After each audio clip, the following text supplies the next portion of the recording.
Every recitation of the Quran begins with an invocation to the compassion and mercy of God, and the Quran is really nothing but a cry for compassion.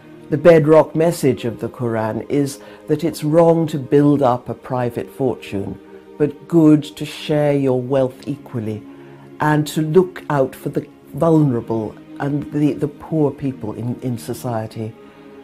That is the chief duty of every single Muslim. And the Prophet once said, peace be upon him, "Not one of you can be a believer unless he desires for his neighbor what he desires for himself." This is what's often called the golden rule. It's been enunciated in every single one of the major world traditions. Sometimes it comes in this form: never treat others as you would not like to be treated yourself. Or in the positive form, always treat all others as you would wish to be treated. And all the faiths have said that this is the test of true spirituality, and it is this that brings us into the presence of what we call God. So compassion is key to the religious life, and the religions all insist that we cannot confine our compassion to our own group, to our own congenial group of people. We must have yan ai, said one of the Chinese sages, concern for everybody. O people, says the Quran, we have formed you into tribes and nations so that you may get to know one another, not so that we may exploit or terrorize or colonize or convert even, but so that we may get to know one another. And this is the key task of our time: to build, by means of compassion and respect, a global community where all peoples, whoever they are treated with absolute equity and respect. And it seems to me that unless now we implement the Golden Rule globally, we are not going to have a viable world. This is the task of our generation, and we all have a duty to look into our traditions, to find that compassionate core and make it speak to the world. We all have to become avatars of compassion, as the Prophet was, peace be upon him. We have to be messengers of compassion in our time.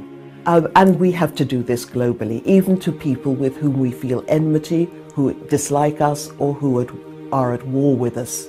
Somehow we have to learn, as the Prophet did, peace be upon him, to speak to people who are hostile to us in a way that is non-threatening, non-aggressive, but who try to see where their pain is coming from. I think if we just look to the Prophet, we have a model of how we should behave.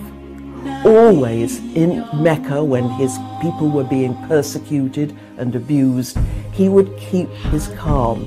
He wouldn't allow himself to respond aggressively, even when he was physically abused and threatened in any way. This is a time of fitna for Muslims. We often talk of the first and second fitna after the Prophet's death, when there were civil wars, and it was a time of great trial and trouble. And this is similarly a time of trial and trouble. But Muslims in the past have always used these periods of difficulty as a spiritual opportunity. They've racked their brains and thought creatively how to bring the compassionate and the deep spiritual lessons of the Quran to a violent and troubled world. And that's our duty in this world, to make the compassionate voice of Islam speak loud and clear and make it a dynamic force in our time. If we all, every single one of us, did that, we could drown the voices of extremism and do our best to work for a peaceful, just and sustainable world. Subhanallah walhamdulillah wa la ilaha illallah wallahu akbar wa la hawla wa la quwwata illa billahil aliyyil azim.